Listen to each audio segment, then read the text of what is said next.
Alors la causerie d'aujourd'hui s'intitule Mathieu Berlier ou comment être républicain sous le règne de Louis-Philippe.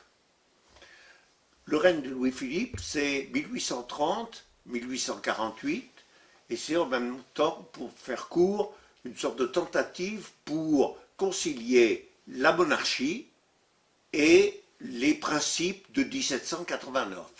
Et c'est en même temps, on peut dire, sur le plan économique, le règne de la bourgeoisie et le début de l'essor économique de type capitaliste, on va dire, dans la France d'aujourd'hui. Alors, qui est ce Mathieu Berlier? C'est un Montbrisonnais, hein, on parle des Montbrisonnais.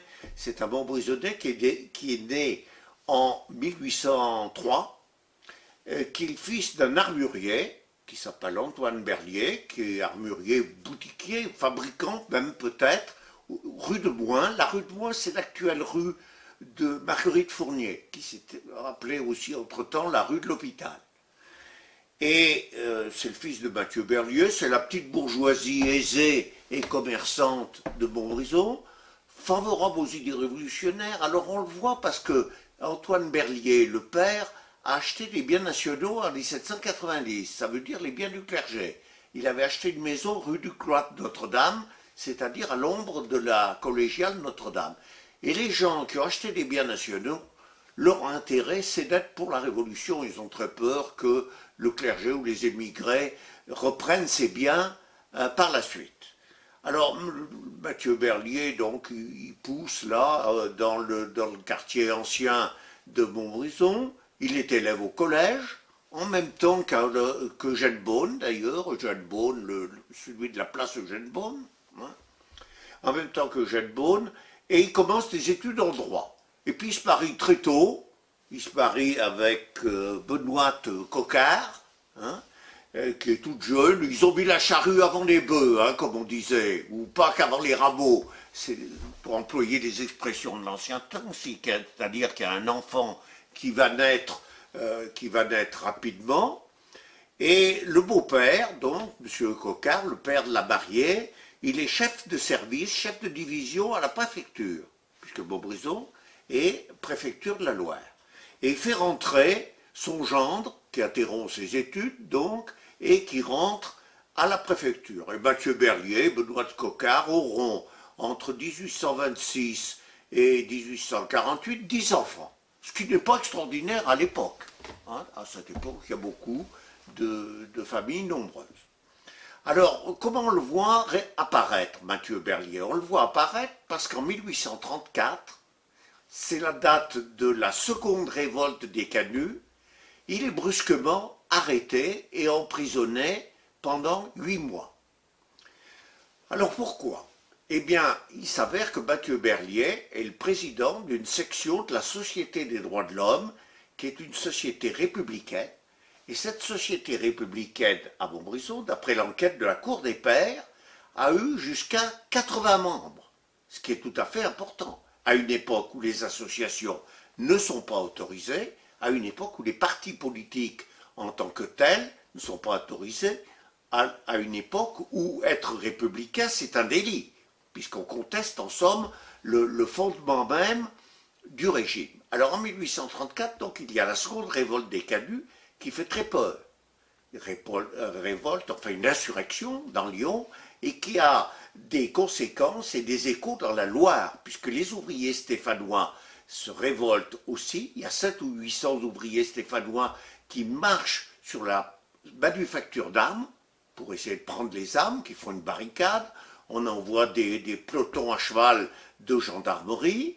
On envoie la garde nationale de Montbrison qui est mobilisée et qui va en renfort de celle de Saint-Étienne. La garde nationale, c'est les citoyens auxquels on donne des armes. Une sorte de milice patriotique, si on veut charger de faire respecter l'ordre.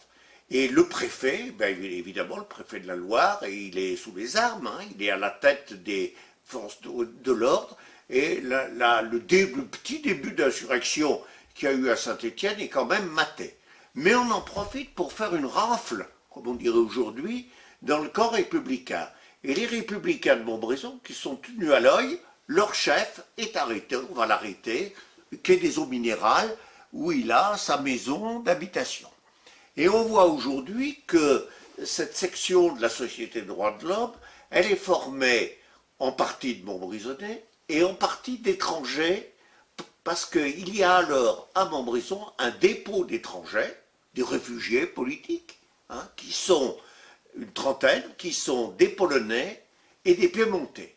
Alors pourquoi? Ce sont des gens qui, au début des années 1830, ont participé dans leur pays à des insurrections qui réclamaient à la fois la liberté et l'unité de l'Italie pour les Piémontais, et puis la liberté de la Pologne, qui est alors la Pologne qui est une province russe, qui est occupée par les Russes, puis il y a un bout qui est occupé par les Autrichiens, et un morceau également qui est occupé par les Prussiens. Ces insurrections ont été elles aussi écrasées, mais il y a des réfugiés politiques qui ont été accueillis en France, on ne sait pas bien quoi en faire, et il y a un dépôt, mais il y en a d'autres à travers la France, à Montbrison, et ces gens qui sont des militants politiques, eh bien, ils continuent à militer pour la République et ils s'allient aux républicains français. Alors, Mathieu Berlier est en prison, il est en prison à Saint-Étienne, puis après à Montbrison, on le ramène à un moment donné à Montbrison. Vous savez que la prison était à l'emplacement de ce qui est devenu le centre musical. C'était les prisons, il y avait le palais de justice, la gendarmerie et les prisons, tout en un, en somme. Hein. C'était tout au même endroit. Alors, on voit quand même que les Berlier, c'est une famille connue à Montbrison, parce que son arrestation, ça doit être quelqu'un de très estimé, parce que son arrestation suscite une grande émotion. Et son ami, un de ses amis les plus proches, qui est Michel Bernard. Michel Bernard, c'est le frère de Martin Bernard. C'est une notabilité républicaine. Il est directeur du journal de Montbrison, libraire, vénérable de la loge maçonnique, conservateur du musée, bibliothécaire. C'est une personnalité intellectuelle.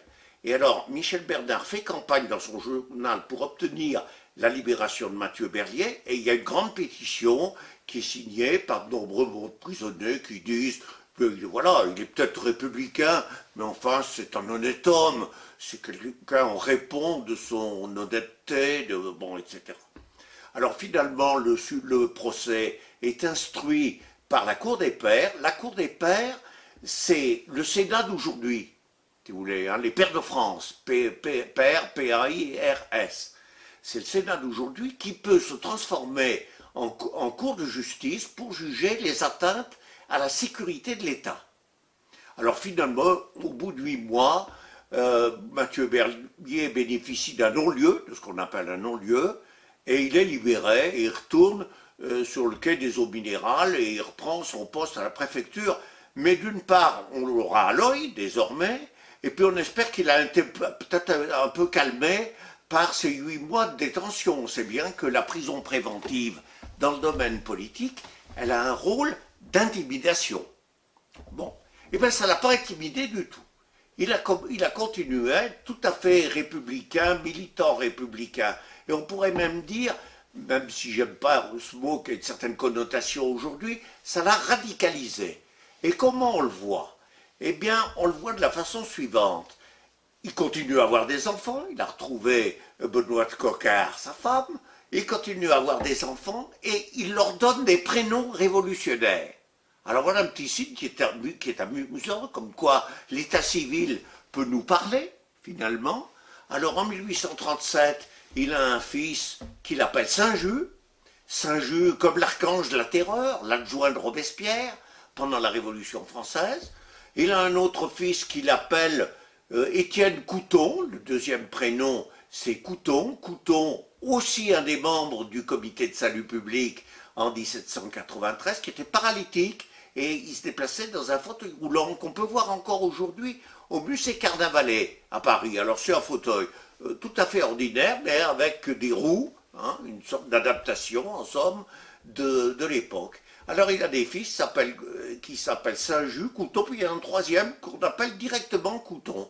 Donc Couthon et Saint-Just, on pourrait dire, en matière de blague, en somme, que Couthon et Saint-Just sont nés à Montbrison.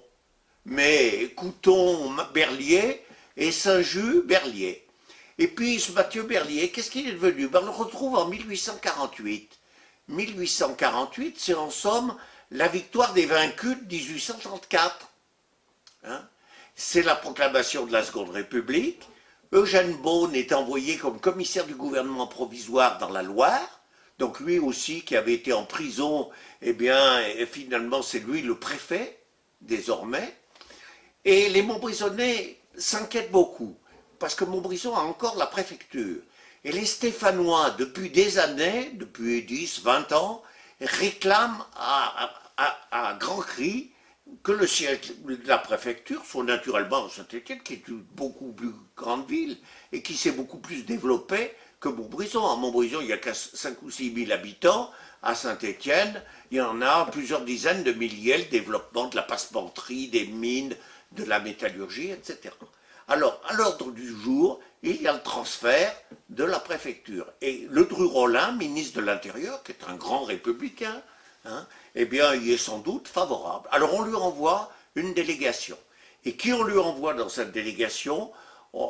Présidée, patronnée par Eugène Beaune, Michel Bernard et Mathieu Berliet. On retrouve Mathieu Berliet, et puis lors des grands banquets qui ont lieu en 1848 à Montbrison, eh bien, on voit Mathieu Berliet porter les toasts à la République, faire des discours, et Michel Bernard, Mathieu Berliet, puis il y en a un troisième dont je ne me souviens plus le nom, qui ont été à Paris et qui ont convaincu finalement le Dru-Rollin de laisser la préfecture à Montbrison. Et donc, le père de Couthon et de Saint-Just a contribué à garder la préfecture à Montbrison, malheureusement pas pour très longtemps, puisque le Second Empire, en 1855, va décider de transférer la préfecture à Montbrison. Mais comme quoi, vous voyez, à travers l'état civil, on trouve des choses intéressantes, puisque c'est cette naissance de Saint-Just et de Couthon. Ce qui m'étonne d'ailleurs le plus, c'est qu'on ait accepté ces prénoms à l'état civil, surtout à l'époque. Donc c'est le père de Couthon et de Saint-Just qui a momentanément sauvé la préfecture à Montbrison.